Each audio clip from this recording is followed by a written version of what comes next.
Hey, folks, this is Rebel Rousing Rich Bergeron. Ladies and gentlemen, it's the very COVID sickly tornado himself, Tony Benical. Yeah. Psychic Tom with his battered crystal ball. Bloodied but unbound.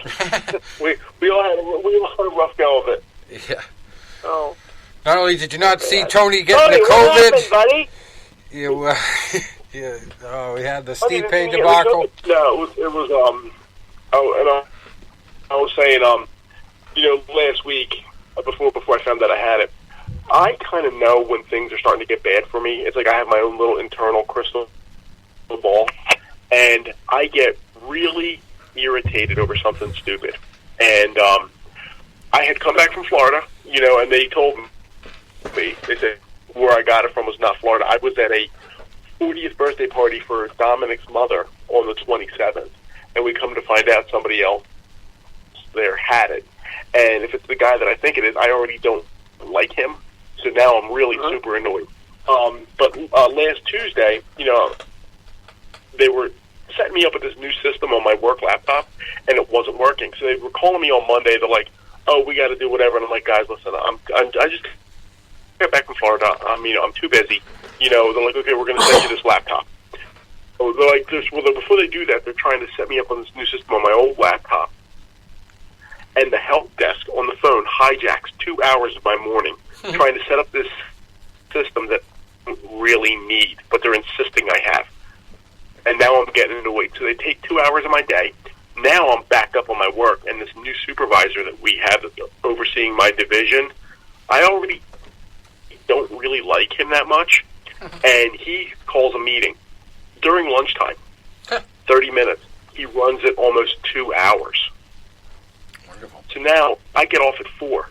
I go to lunch at 3. I am like furious, more than I should have been. So I'm like, okay, I know something's going wrong with me internally because I shouldn't be this angry. A couple of days later, I'm coughing. I'm like, oh my God, I got bronchitis. I get it usually around April every few years.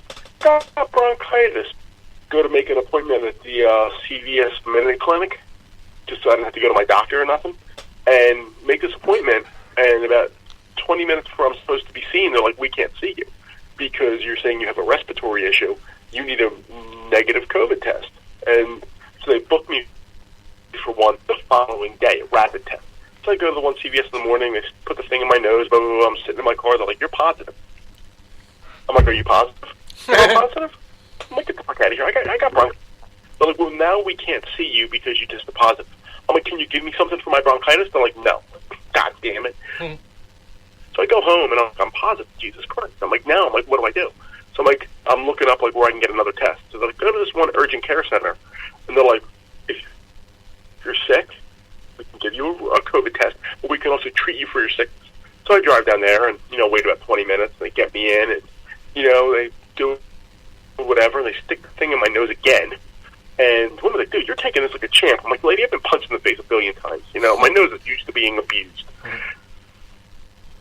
Doctor physician comes in and goes, "Oh, wait, you had a rapid test today?" "Yeah." "Oh, we got to throw out the test you just did because we were going to do rapid again." I'm like, "Woman, come in and stick you in the nose again." I'm like, "Times in a day, Jesus Christ." They stick it in the nose again. They give me an inhaler for the bronchitis, listen to my lungs. They're like, whatever. They call me on Monday. Like, "You're definitely positive, and we're positive you're positive." So, I haven't missed work because I work from home. I feel like a little weak and a little lethargic, but I didn't really lose any of my sense of smell, which is damaged anyway, until yesterday. Usually I can really sense really a strong thing. That's from the year of my nose being broken. So what my test had been garlic. Good Italian, right? Open up the thing of garlic, take a whiff. Yep, I got it.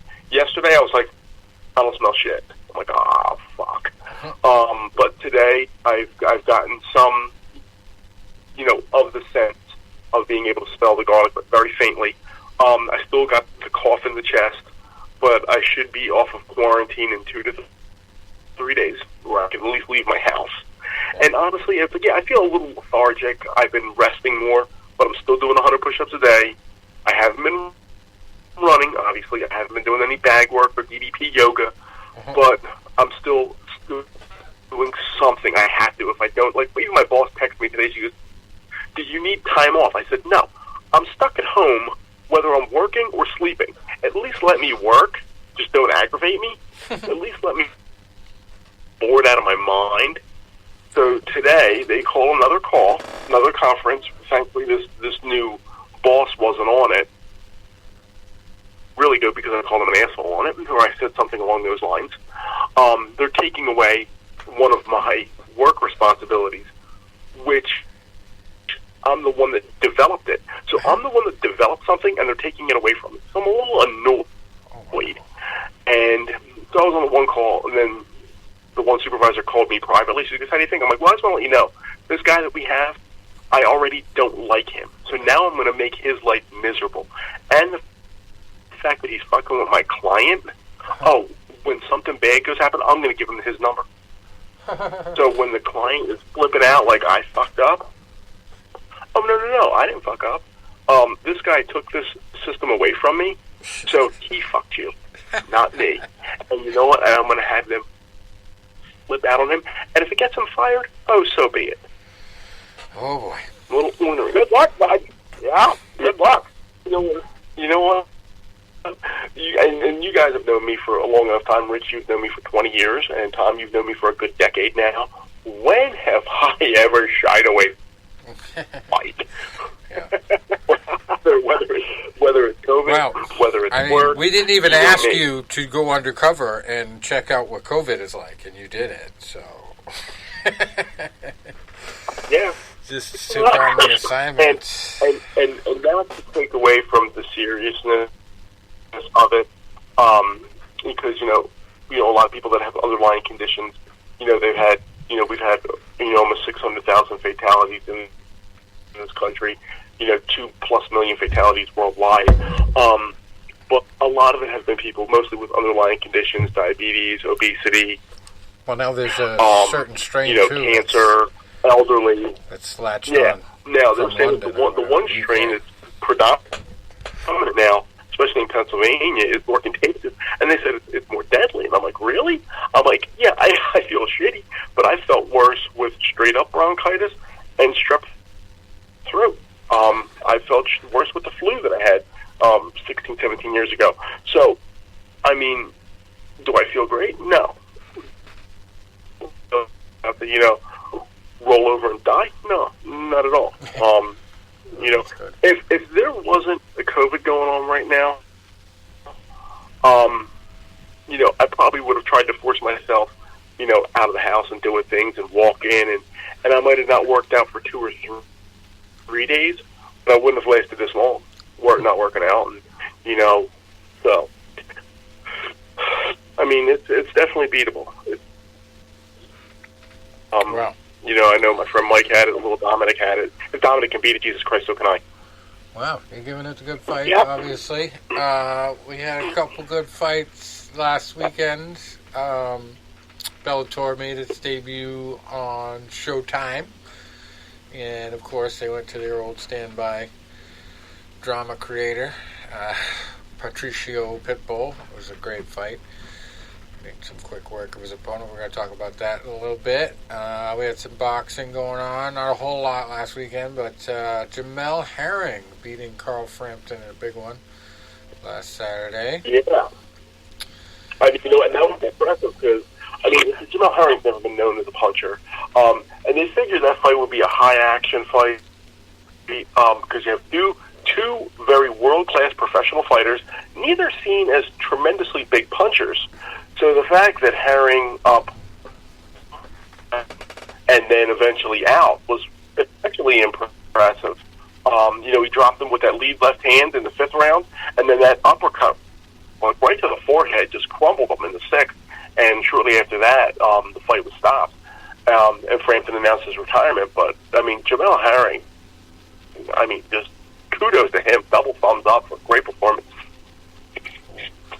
Did not get to see that one, but just seeing it here on box right now. Because I was watching the opening baseball game. Got a pretty interesting one coming up this Saturday in the United Kingdom from London. Connor Benn, I believe the son or nephew of Nigel Benn, 17-0, fighting Samuel Vargas, who is 31-6-2 for the WBA Continental Welterweight title. And then we got a pretty decent female co-main event. Savannah Marshall, 9-0, fighting Maria Lindberg, 19-6-2 for the WBO World Female Middleweight title.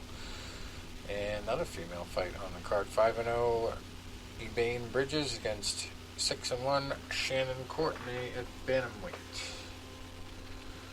And Thomas DeLorme in action down on Showtime in Connecticut. We got Imanis Stanionis, 12-0, fighting Thomas DeLorme, who's 25-4-1. And then we got somebody's ones going to change here in this co-main event.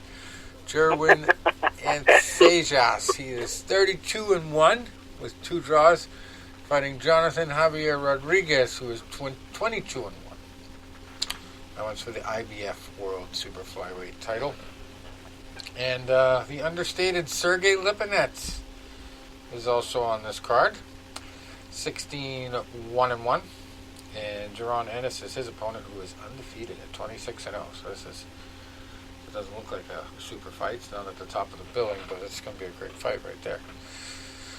We got the spawn of Holyfield, Evan, super welterweight. He's 5-0, fighting Nicholas Compton, who is 2-3. And then we also have another decent fight, 21-3 Pablo Cruz and 21-0 Mark Magsayo at featherweight. It's going to be full billing on Showtime. Every fight worth watching. Hopefully.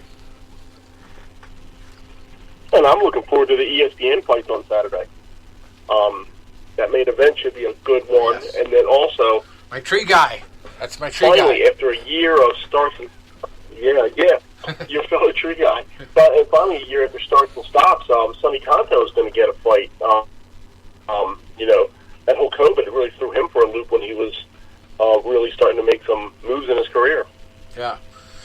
Well, Joe Smith Jr., he's used to climbing trees, I guess. I don't know if he goes from the bucket or actually climbs, but yeah, Joe Smith Jr., he's got his own tree service, and he's 26-3. He's going to be biting off a lot here. Hopefully he can chew it. This is Maxim Vlasov.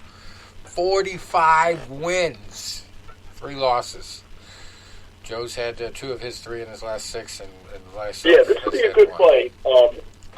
I was on a boxing forum just the other day, and they were talking about Joe Smith. And the one guy knows his manager. I forget how it all worked out.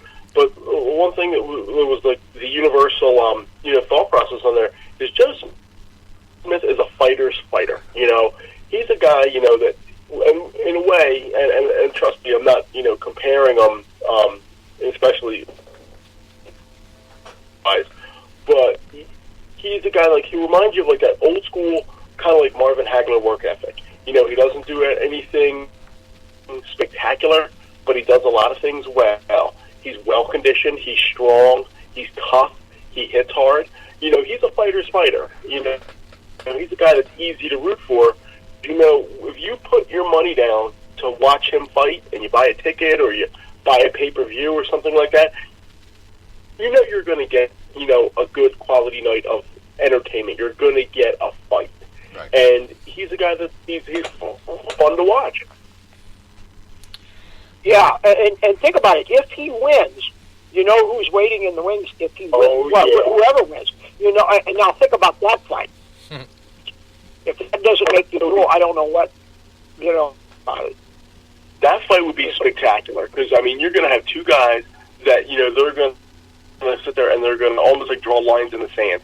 And they're going to step right up, and it's going to be, who can break the other guy. So Smith has got to win this fight, obviously. But if he does, that potential fight with the Turbiev would be a barn burner. Because, like I said, it's going to be a test of, basically, who wants it more.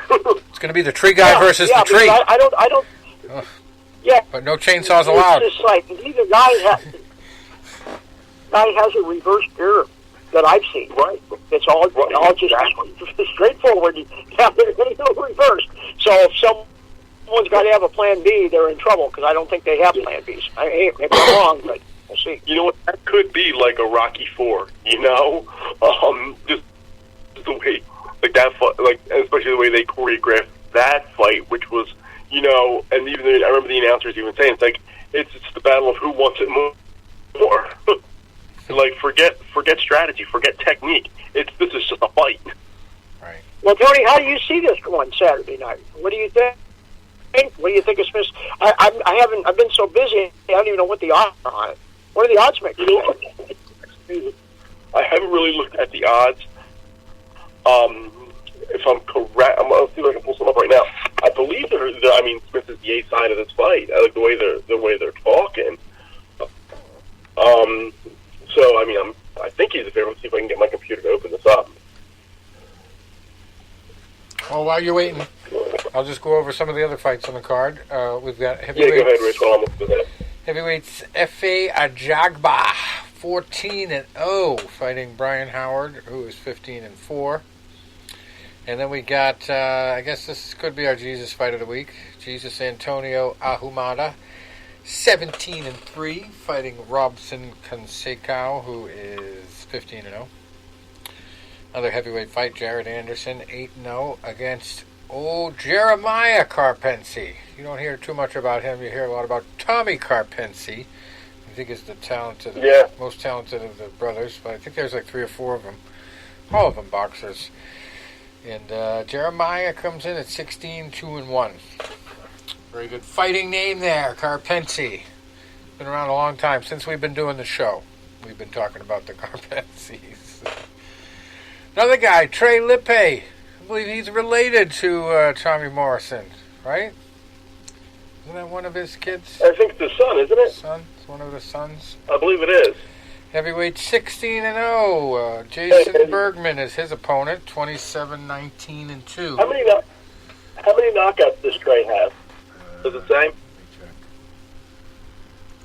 To be continued on that. All right. And while you're looking at that, Joe Smith is minus. Not the baseball player, but the boxer, lightweight Albert Bell, 17-0.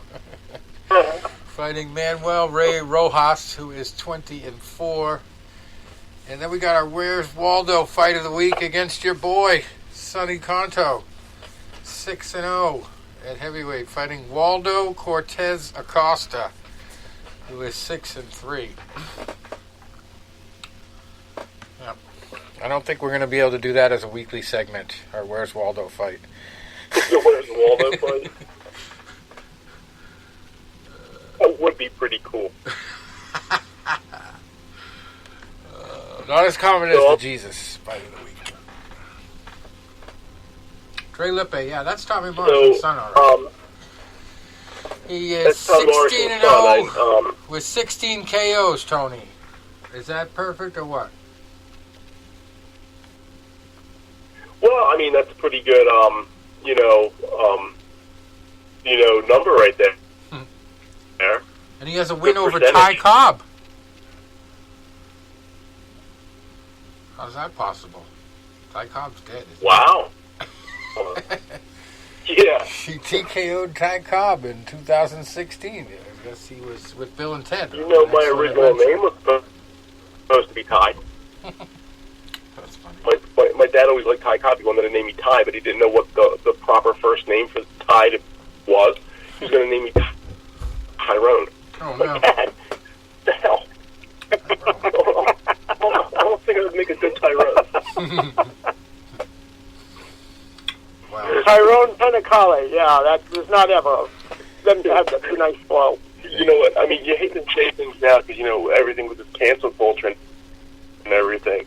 But we're gonna have to cancel your old nickname. You're no longer the Tornado. You're Tyrone. Tyrone Penacale. It's like, with the cancel culture, and it's bad to make fun of things, but, hey, I'm a guy, I like to say things, honestly, and I like to make fun of a lot of things. I'm sarcastic. You have a lot of racism in the world today, a lot, on both sides. Racism is a bad thing. So just imagine, you're talking to a girl, especially with a southern girl, and you're like, hi, I'm bringing this guy home today, Dad, and whatever. Oh, he's the greatest guy in the world. His name is Tyrone. He's like, I don't know black guy. He's white, No, bro. It's a road. But actually, I'm going to hit you with a trivia question. Yes, there was a white Tyrone. That was the name of the count in Princess Bride. Count Rugen's name was whiter than shit. Oh boy! Wow. Okay. That's some funny shit. But yeah, that would be your full nickname if we called you Tyrone. We'd have to call you White Tyrone.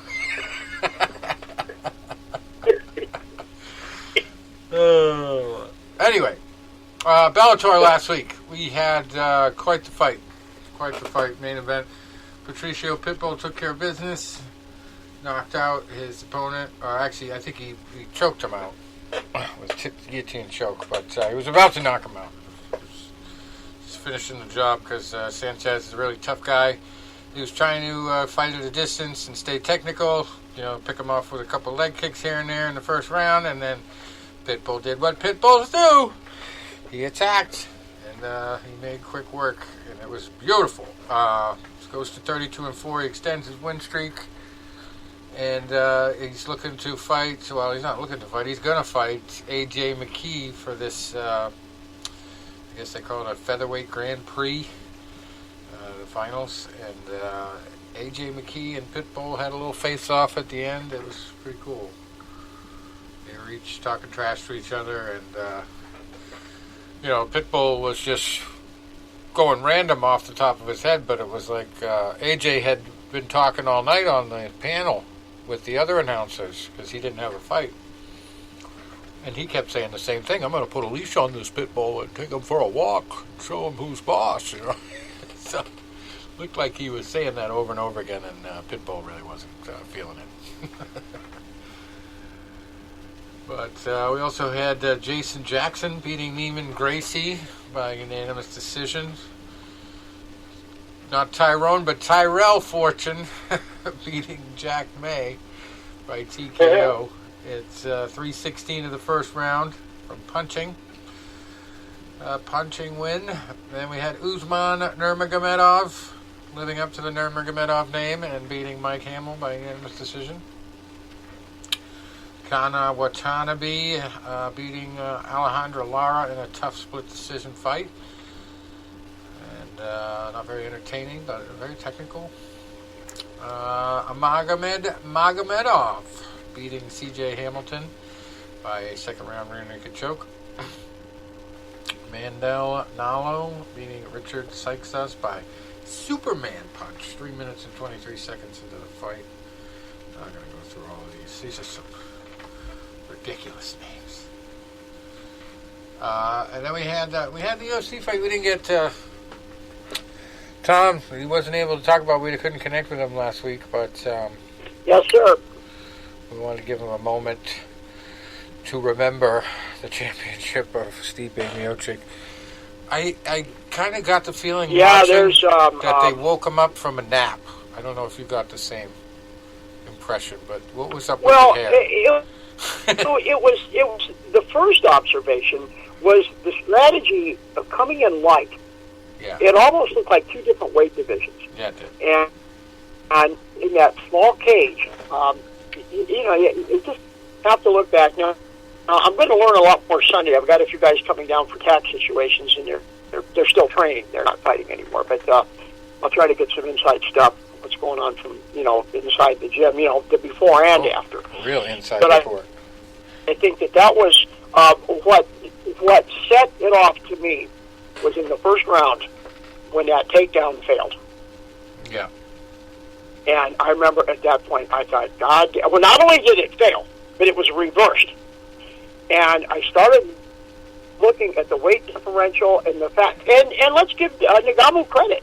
I mean, he did work on his, well, we know he worked on one of his weaknesses, the takedown defense. We still don't know about the cardio. But he really did a good job. He just seemed like he was more calm. He did not get bothered by anything this time. And when he did throw, he didn't waste his time. Like he didn't miss very often. And when he did miss, he still hurt. Yeah, he still hurts Stipe. when he missed. And then after the first round, now Stipe was quoted as saying that he felt that Ngannou was, starting to wind down a bit. Now it was hard for me to see that. Yeah. But you guys both know sometimes that you pick up things live that you can't pick up on the screen. So it is possible. But I don't think there was a plan B for Stipe, because plan B was plan A. Stay away, try to take him, tire him out. I mean, that was the blueprint. Yeah. And it just, in that second round, Stipe was hurt again. And then if you remember, he got up and he rocked Ngannou briefly, very briefly. Now, it's very easy from my lofty perch in front of the screen to say what he should have done. Oh, yeah. He's immediately backed off and cleared his head from the barrage he took that would have stopped just about any other heavyweight. But instead, he moved in and, went to follow up and ran into that left hand from help. So this time, and I want to talk to these guys that'll be coming down Sunday, the question is, after Stipe's first defeat against Steven Struve, I felt that was, I won't say a fluke, I don't like that word, but I knew that was an off night, and I felt it was very fixable. And I still believe it would have been if they ever would have had a rematch. And after the first Dos Santos fight, which I had Stipe winning 3-2, and one judge agreed with me, two didn't. But I knew that Stipe was on the way up, and Junior, God bless him, always liked him, but he was starting to slip a bit. And we've seen in the rematch what happened. Yeah. And then go back to Stipe's third loss against Daniel Cormier, and we knew that was fixable, and it was proven. Knocked him out the second time, almost knocked him out, and won the decision the third time.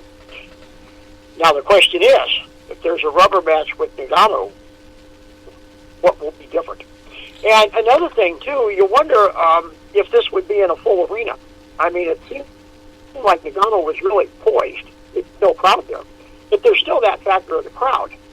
If that would have played a role. I mean, and so on the bright side for Stipe, we still don't know about Ngannou's stamina. Now, if the John Jones fight happens, or even Derek Lewis, we might find out. If this newfound cardio is in Ngannou's toolbox. And it might be. Because he stayed poised, he stayed focused. It was almost like a George Foreman metaphor. I know one thing. John Jones likes to power lift to gain his weight. So chances are when he does face off with him, however many millions he gets to do it, because that's the other thing in the news now, is he's demanding at least over $10 million. It's ridiculous. Nobody's getting that. But, they should be getting it. I'm not saying that, just because it's him, though, it's like, everybody's like, what a crybaby. But he's saying he wants the $10 million, and if he's going to get $10 million, he's going to get that weight up right. He's not going to come in fat and overweight and sloppy. He's going to come in pretty jacked up, and that's going to be a fight worth seeing. Yeah, so I think, again, that Jones's strategy would have to be similar to Stipe's. Yeah. I think Jones is going to do a lot of kicking. Okay. A lot of kicking. But yeah, those legs. I was going to say Jones has never been outstanding. He doesn't have the greatest boxing skills, and I think he would have fit that. What he does have, the kicks, the knees, the elbows, the grappling ability. Yeah. And it'll be fascinating to see that first round, how Ngannou will handle those kicks, because he will. Well, Stipe kind of pestered him a little bit, got him into some uncomfortable situations, but you never had the feeling like he was worried the fight was getting out of his control. And he definitely worked on that. He definitely worked on being smart about what punches he was going to throw, when he was going to take the advantage, when he was going to step forward, when he was going to step back. Like, he just totally was a different fighter this time. And when he did land, he landed with authority. So, and then the other thing with Stipe was, I got the feeling like the way his hair was going into the fight, it was like he just woke up from a nap. It was like stuck in bedhead mode. I'd never seen him come into a fight with his hair like that. I don't know what was going on.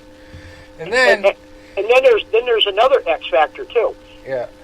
And then he just didn't have the right defense that he normally did. Like, every time he was going in, just both hands down. He's not usually like that. He felt like, it seemed like he felt like he had to be more aggressive than he usually is. So the question is, Stipe will be 39 years old in a few months. And fighters, as again, all of us know, fighters are not measured by their chronological age. Yeah. But how many wars have they been in? And you look at what Stipe's been through, and that's what concerns me about the future. There's only so long you can keep doing this. Yeah. And so I don't know. I mean, there's the strategy. Maybe come in the next time 10 pounds heavier. Hopefully, it's going to be with a live crowd, so there will be that extra pressure on there. And this time, just plan on being smart and maybe even giving away the first 2 rounds. Because I think that with all the knockouts Stipe's had in the first round, it was probably instinct. Because if you watch that, even slow it down a bit, that he did get Ngannou's full attention with that right hand. Yeah. And maybe his instincts just kicked in. Okay, every time he threw a hand, he dropped the other one. He left this whole side of the face open. Well, that was... I was crying out for him to keep that. Yeah, and again, another... As a fighter ages, he pretty much is what he is. Yeah. I mean, I'm not saying you can't learn new stuff when you get older, but it's so much harder. And to be fair, defense was never really Stipe's forte. I mean, he had a good chin, but against Ngannou, that's not enough. No one can win. Yeah, it was a good strategy. Well so executed. It's going to be a tough. And just what a solid guy. I mean, like I think I said before the fight, we were talking about it, and I said, is it going to be a Czech Congo type of fight? Where he's got all the physique but none of the action, or is it going to be the real guy? And the real guy showed up. And the best part about it, I talked to Tony last week about this, was that Ngannou has a story. He has such a crazy good story about where he came from, how he had to struggle to get by, and it's just a classic world desperate guy story that makes good. So that's the best part about it. And I think he's learned to train better because I noticed the picture of him at the weigh-in compared to the weigh-in for the first fight. Right. And they were the same. He was the same weight, 263, but he looked different this time. And I don't think he had. I think it was. It just seemed different all the way around. I think he's learned a lot about training, and who knows how much he weighed the night of the fight. But these are all things that right now Stipe is just going to have to take a breather and see how he looks in his comeback fight if he decides to keep going. And again, I'll know a lot more next week. All right. Tony's getting the inside story on the COVID. Get a community. Tom's getting the inside story on Stipe. Yes, we'll have all the good stuff. And it was, as far as the Woodley fight, it was kind of tinged. I had an idiot come over. I almost had a fight in my own kitchen, and I can't believe this moron did this on fight night with Stipe. Anyone that knows me superficially says, don't do anything stupid to ruin my night. This was my Super Bowl. I mean, you got to understand. You're, when fighting is in your blood, this is our Super Bowl. Yeah. So this guy comes over, and he's kind of a nutcase, anyways. And we watched the sugar fight. That was Thomas Almeida. That was O'Malley. That was a bad one. But we're getting ready for the Woodley fight, and my friend had said he brought some food over for the dogs. Well, that's fine. My dogs are quite well fed. Well, so I'm wondering why he's not, what's he doing in my kitchen for that long? And I went to the kitchen, and I've never smelled a rotting dead body before. I mean, I've seen people die. Obviously, I don't want to get on war stories, but I've seen that quick. And then I've seen some other corpses where they're nothing but bones. I guess some of the North Vietnamese soldiers that got caught in some napalm bombs. It's horrible. Again, I don't want to get on that, but I've never seen a rotten body where it's like been dead for about a week. The place you're digging up the grave and they got to put those masks on.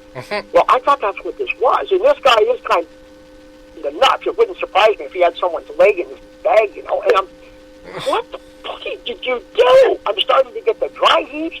I mean, I had all the food laid out and everything, and I'm so mad at him. He says, well, I brought some fish for the dogs. I guess it didn't smell too good. I said, duh!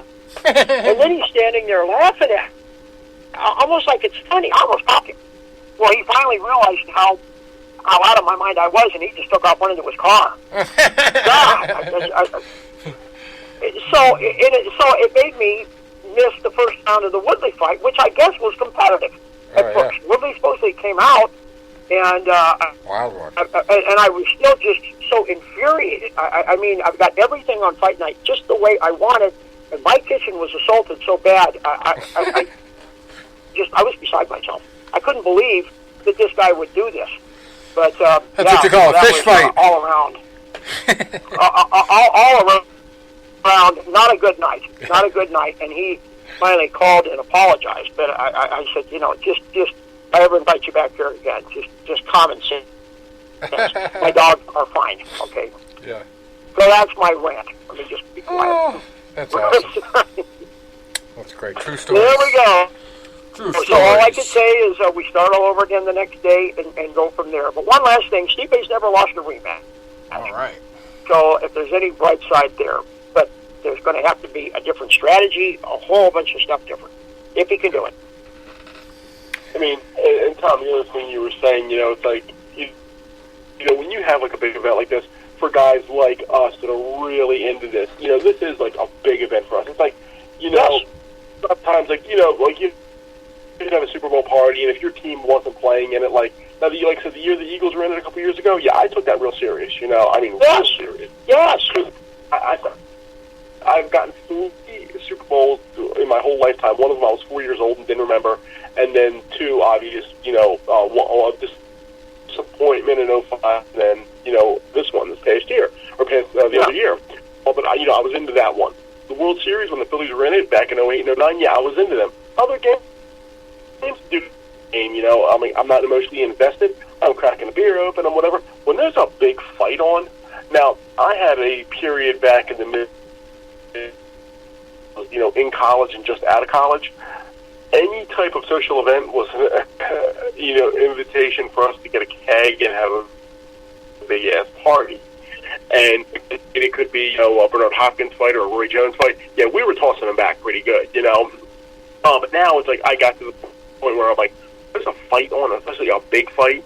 I don't want to drink. I want to watch. I really want to sit there and like analyze as it's going on. Like, you know, you can. So it's like, you know, last year when they had the Fury Wilder fight, which is pretty much the last big fight before everything shut down. I had a few people over, and my friend Mike was over, and he was seriously watching the fight. You know, my friend Matt, who I train, was over, and he was, you know, really interested in. And we'd be sitting talking, whatever. Now, Mike's cousin, who I'm a little bit annoyed at right now anyway, but he was there, and he was more like, okay, he was our comic relief, but he was also a person who would try to was.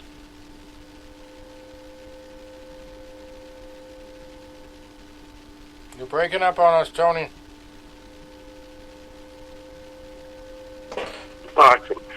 She'd really get into it and really be interested. Well, she was dating this guy who was just a drunk, right? And he'd come over and he would try to tell you what was going on. Well, like, are you a boxing fan? No. Oh. No. Then shut up.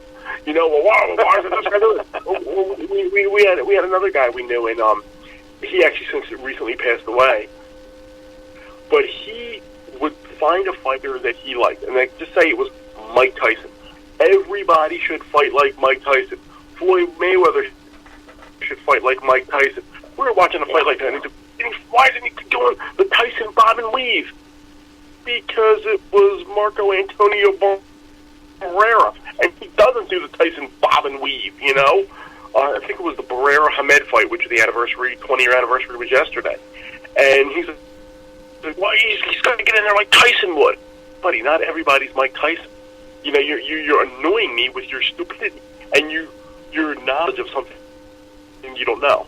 Now, my cousin that dated this guy who since passed away, she's dating another guy. I dread if she ever brings him over for a fight because he'll tell you the history of boxing because he's an expert on everything. He can Wow. tell you molecular science. You know, he's The smartest guy in the room, and everyone's got to know it. And they can't help themselves. Yeah, I've met him. Yeah. Well, we got UFC on ABC 2 to talk about here, and then we've got Bellator 256 tomorrow night at the Mohegan Sun Arena. Got a lot of ex-UFC fighters on that one. UFC on ABC 2, the main event, Marvin Vettori versus Kevin Holland. Kevin's got a few more wins. He's 21-6. Marvin is 16-4-1. And both tough guys. I don't know. I really don't know who to pick on this. So this is just like a long card. There's 14 fights on this card anyway, so I might not let the winnings from the Super Bowl that I have left ride on this one. Keep those in the bank for a smaller card. But yeah, this is also a tough main event, so I really don't know which guy. I don't know enough about either one of them. I've been watching UFC. Yeah, I would say this, Rich. Holland's career will be on the line with this. Yeah. After that disgraceful performance, I mean, if he loses, but if it's competitive, maybe. But if it's another spectacle like what happened last time, his star will just collapse. I mean, he was on the rise up, but boy. So we'll see. And we've got. He's a tough guy. Very tough guy. Co-main events, one loss for each of them. Sadiq Youssef. I also don't know a lot about this guy. He's 11-1, fighting Arnold Allen, 16-1. I don't think I've ever seen Arnold Allen fight. You'd have to like show me tape. I don't even recognize his name. But that's the kind of name you could get backwards. Very Arnold Allen. Yeah. Just drop the microphone. Okay. Drop the mic on that one. Well, but the next fight, we know one of the fighters very well, Smiling Sam Alvey against Julian the Cuban Missile Crisis Marquez. That's their real nickname. Smiling Sam. 33-14-1. It's been a long time since he's been this high up on the card, I want to say. But Julian Marquez, 8-2. He's kind of a rising star. He had kind of a brutal win his last time out, and he had a little viral thing going by asking Miley Cyrus out on a date. And Miley said if she shaved her name into his chest hair, she would do it. So we don't know how that worked out, but yeah, Smiling Sam Alvey's going to give him a fight, and Sam is tough to predict. You know, sometimes he's just a very well matched for a fighter, and other times he just has a really tough time getting his game together. You know, one fight I thought he was going to do pretty well in. He got kicked in the ankle really early and just fizzled out for the rest of the fight. Just barely survived. Other fights, you know, he gets that 1-2 going, and he can master that combination on somebody, and it's going to be a long night for his opponent. So Marquez is a little younger fighter. It's going to be experience versus age here. It's basically experience versus youth. So I like Sam's chances in this one. But no matter what happens, it's going to be a good fight because, you know, even on a bad night for Sam, he comes to fight. And he'll take a lot of damage to give a lot of damage, and he's entertaining. So you give him that. But I'd love to see him win. I don't really know too much about Julian. He's a great guy. He's got character and everything. But, you know, we got a connection to Sam, so we got to root for him. So that's that. Then we got a female fight, Nina Nunes, who is 10-6, fighting Mackenzie Dern, who's 10-1. And I don't know if she's as good as the other Nunes, but Nina's got her work cut out for her. Mackenzie's pretty well-rounded in a lot of different categories. And then we got Mike Perry back in action. He's been more in the news lately for the wild, crazy shit he does outside of the cage. But he comes in at 14-7, and talk about a guy who always comes to fight. Sometimes he doesn't even know the definition of defense. He certainly comes in with offense, no matter what. He's fighting Daniel Rodriguez, who's 13-2. And we got the journeyman fighter tonight, Jim Miller, fighting at 32-15 for a record, fighting Joe Solecki, 10-2. And another young buck versus old legend here in the middle of the card. And Scott Holtzman is on the card. He's 14-4, fighting Mateus Gamrot, who's 17-1. Another female fight, Erin Blanchfield, 6-1, fighting Norma Dumont, 5-1. I don't know a thing about either one of those girls. I don't think I've seen them fight. John McDessie, I know he's from the Ultimate Fighter. He comes in at 17-7, fighting Ignacio Bahamondes, who's 11-3. Should be a decent fight. We got Jorgen De Castro, 6-2, fighting Yargis Danho, who's 5-1-1. And Jack, I don't know if this is his real nickname, but we'll call him Jersey Shore. He's 13-0. Jack Shore. He's fighting Hunter Azor, 9-1. And Luis Saldana, he is 14-6, fighting Jordan Griffin, who's 18-8. And by the looks of their pictures, they're probably heavyweights here. I'm not sure Dar doesn't tell you on the main card. Yeah, click on their pictures, find out what damn weight they are. It's pretty stupid. Anyway, second fight of the night, Da-Un Young, 13-2-1, fighting William Knight, 9-1. First fight of the night, Impa Kasangane, 8-1, fighting Sasha Palatnikov, who's 6-2. And then we got Bellator. A couple ex-UFC fighters here. Ryan Bader versus Lyoto Machida. Bader, 27-6. Machida's 26-10. Yeah, that's an interesting matchup there. And then we got some females with a lot of experience here in the co-main event. Liz Carmouche, 14-7, fighting Vanessa Porto, who's 22-8. Liz has been fighting for a long time. I don't know much about Vanessa, but by that record, geez, it's very hard to come by that many fights, period, as a female fighter. So that's impressive nonetheless. But 22 wins. Jeremy Kennedy in the 11th fight of the night for Bellator. He's 16-2, fighting Adam Borics, who's 16-1. So great on paper, no matter what. Kat Zingano, she's 11-4, fighting Olivia Parker, who's 4-1. Goiti Yamauchi, he's 25-4, fighting Dan Moret, 14-6. And then we got Dalton Rosta, 4-0, fighting Tony Johnson, 8-3. Female fight, Talita Noguera, 7-2, fighting Jessica Borga, who's 3-2. Yeah, I'm not going to go through everyone here. Bellator's got some minor ones there. And then we had a one championship event happen last night over in Singapore, and Demetrius Johnson took another loss to not Marlon Moraes, but Adriano Moraes, who was 19-3 going in. Hit him with a brutal knee, I guess. I didn't see the footage, but it was second round, 2 minutes and 24 seconds in. Demetrius Johnson goes down again. 30 wins, 4 losses, and 1 draw for him. And it's amazing. He had that unbelievable win streak in the UFC.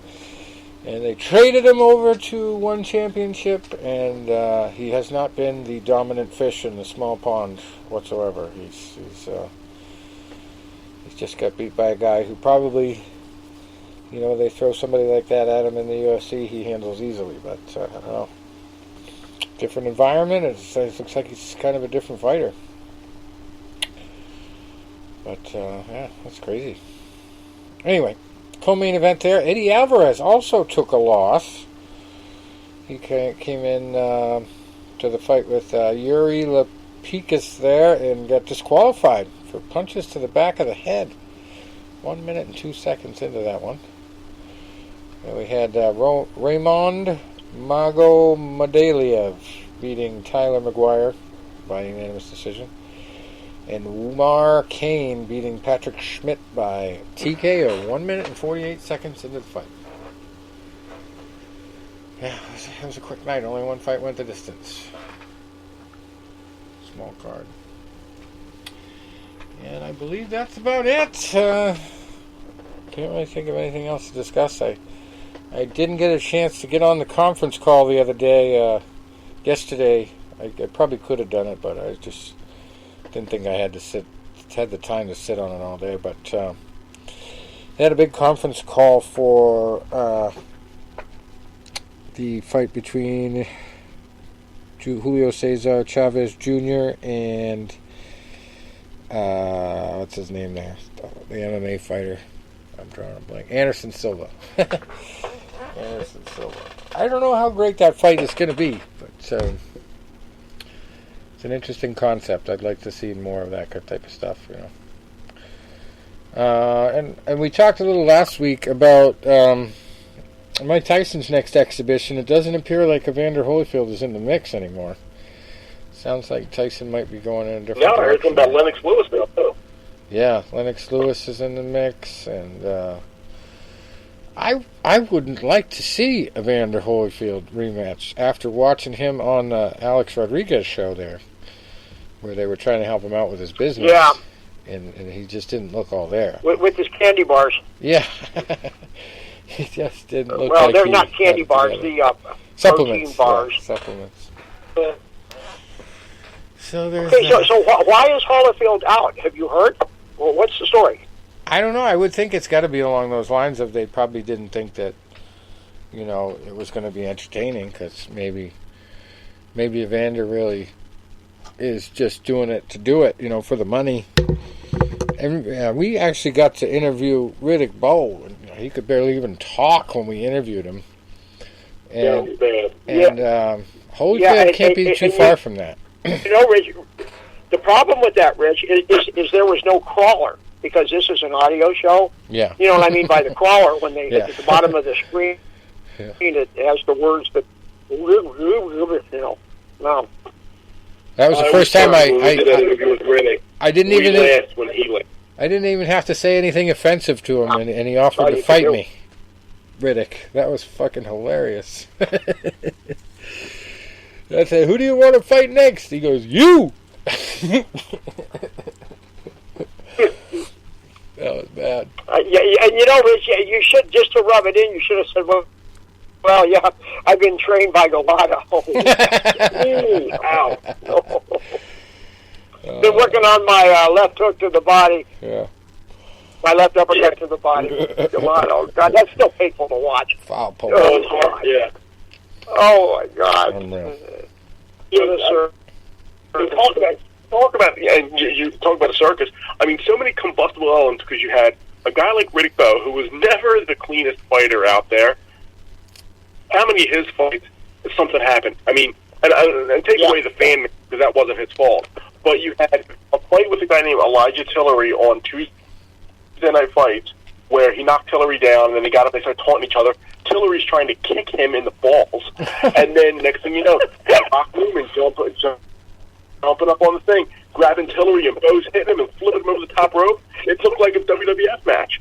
You know, I was at a fight in Atlantic City for Buster Mathis Jr., and he knocked Mathis down, and he cold-cocked him on the ground. I mean, and they didn't call it a disqualification. They should have.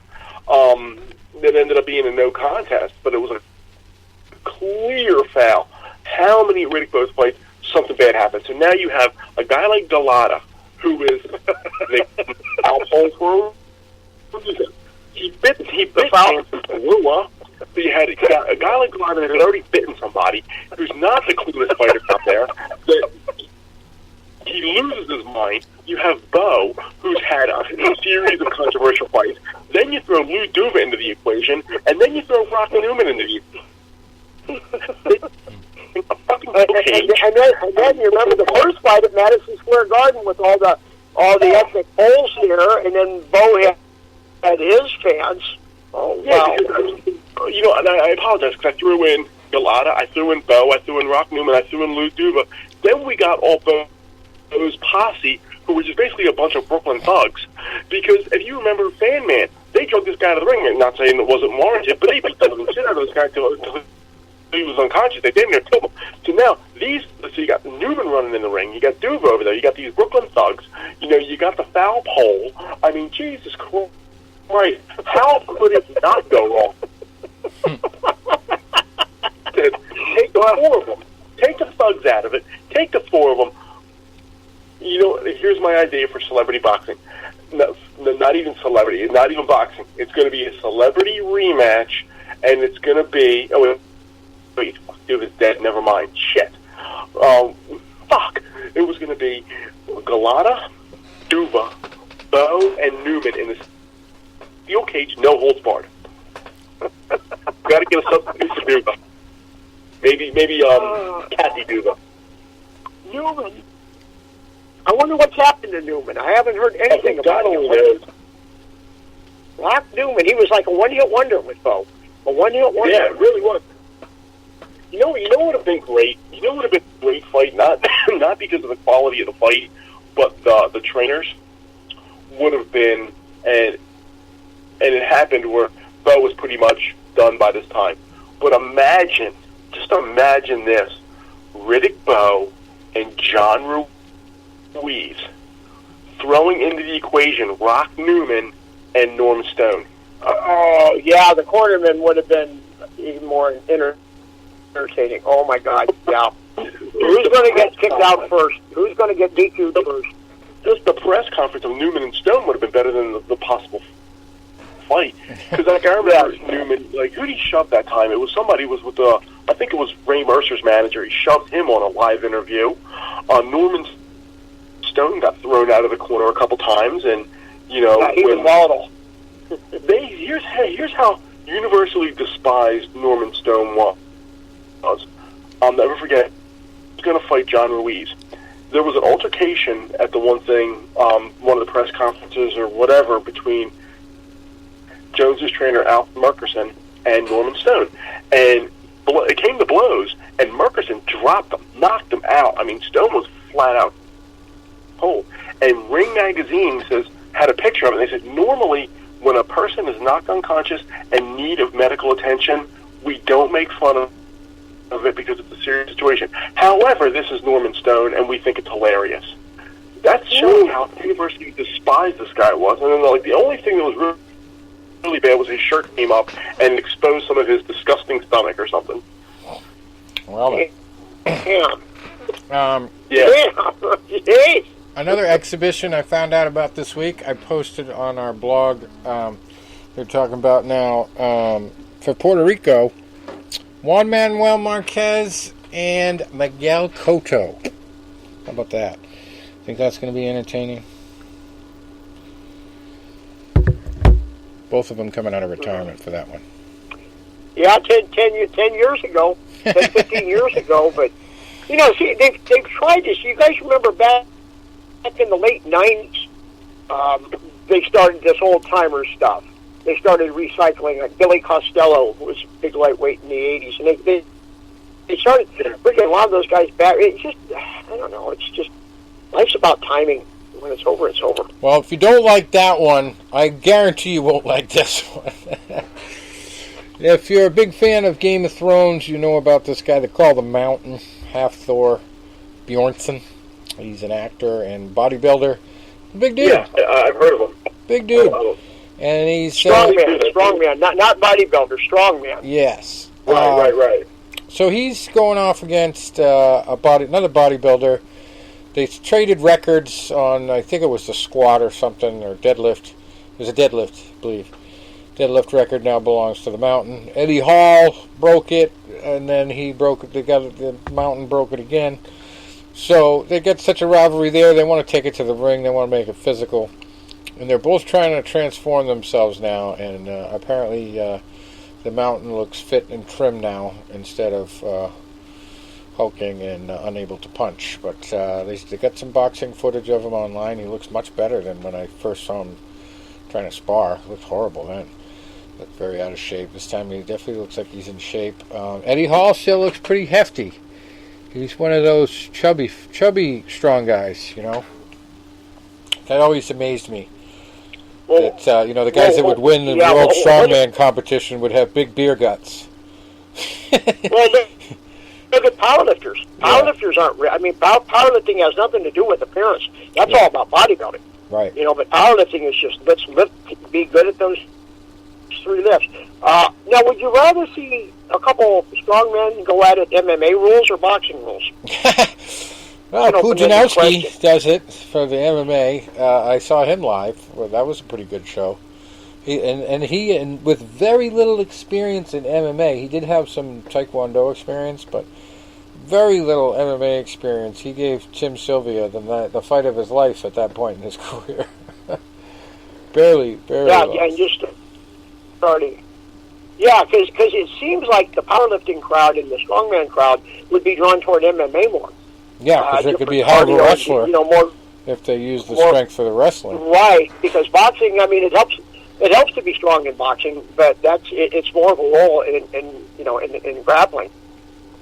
But hey, we can never turn down the attention when another sport decides to solve their differences in the squared circle, because we're always saying, all the other sports get the good athletes. So it's about time it turns around. Well, and we get some of the good, strong athletes from the weightlifting crowd. If I can find it. Well, when is that fight, Richie? September. No date exactly yet, I believe. But long ways. Well, they're both in training. They're both taking it seriously. Now, is there any weight limit? Do they have to get down to a certain amount of weight? Maybe that. I doubt it. That's why the MMA would have a weight limit. Maybe. I would think they're probably close to 300 pounds, both of them.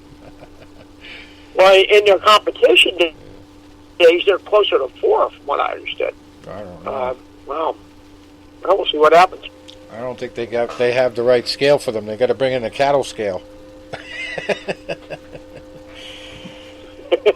Break a regular one. Well, I'll say this much: there's probably not going to be a lot of sticking. Probably not a lot of defense. It should be entertaining while it lasts, like a tough man fight. I don't know. I mean, depends on how tight the tarp is there on the canvas. Depends on how tight they ring that, because actually I've seen some footage of Eddie Hall doing some training on the trampolines and stuff, and in the gym with the squishy mats, and he's got a little bounce to him. He can get around for that big dude, that big frame of his, so it could be interesting. It might be a little bit more graceful than you think it will be. I mean, I know strongman competitors have to work on their cardio too. So It's not like I'm knocking their athleticism, but it's just going to seem different. But everybody's flooding to boxing. That's good. That's a good thing.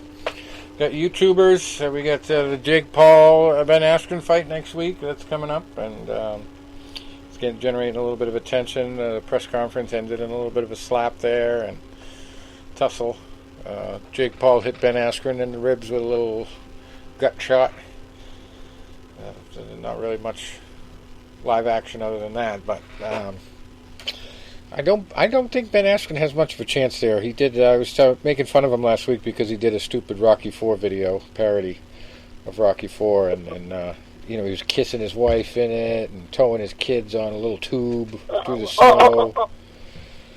Ben Askren. Okay, so he doesn't have much chance against a guy that's never had a professional fight. I mean, I don't really understand. I'm just thinking frame-wise. I don't get it. Science-wise, like, he picked the perfect opportunity for this because he picked a smaller guy with short reach and who's primarily a wrestler with no power. So I don't care how hard Ben Askren trains. I don't think he can do it against Jake Paul. I mean, Jake Paul is not stupid. Well, he might not be a world-class athlete like some of the real professional boxers, but he's not stupid. He's doing this to gain momentum. Nobody, but he doesn't have to fight anybody to beat Ben Askren at a boxing match. He's cornering him into an area where he's weak at already. So, I don't know. I'd love to see Ben Askren beat the fuck out of him, honestly. I really would, but I can't say it's going to happen. I'm just wondering, what is this guy's credential? Well, he's got a shitload of money, and he can pay for people to train him, and he just makes money doing YouTube videos, so he's got all the confidence in the world. And sometimes that translates to skill, if you practice enough, but he might actually be better than his brother, Logan Paul, who has more experience, slightly, but he's a big dude. He's got great reach. And Ben Askren looks like a toothpick next to him. The size difference blows me away. I don't know how they're going to make weight and be on point for the same weight. I just don't even know how it's possible, or if they're doing weights. We'll see next week. Well, I guess that's about all I have. Unless you guys got anything else to pile on. We'll talk next week. That'll be about it for me. I got a big day tomorrow. As tax season's been extended, and it's not slowing up. So this is the most brutal tax season I've ever had. I was counting the days till parole on April 15th.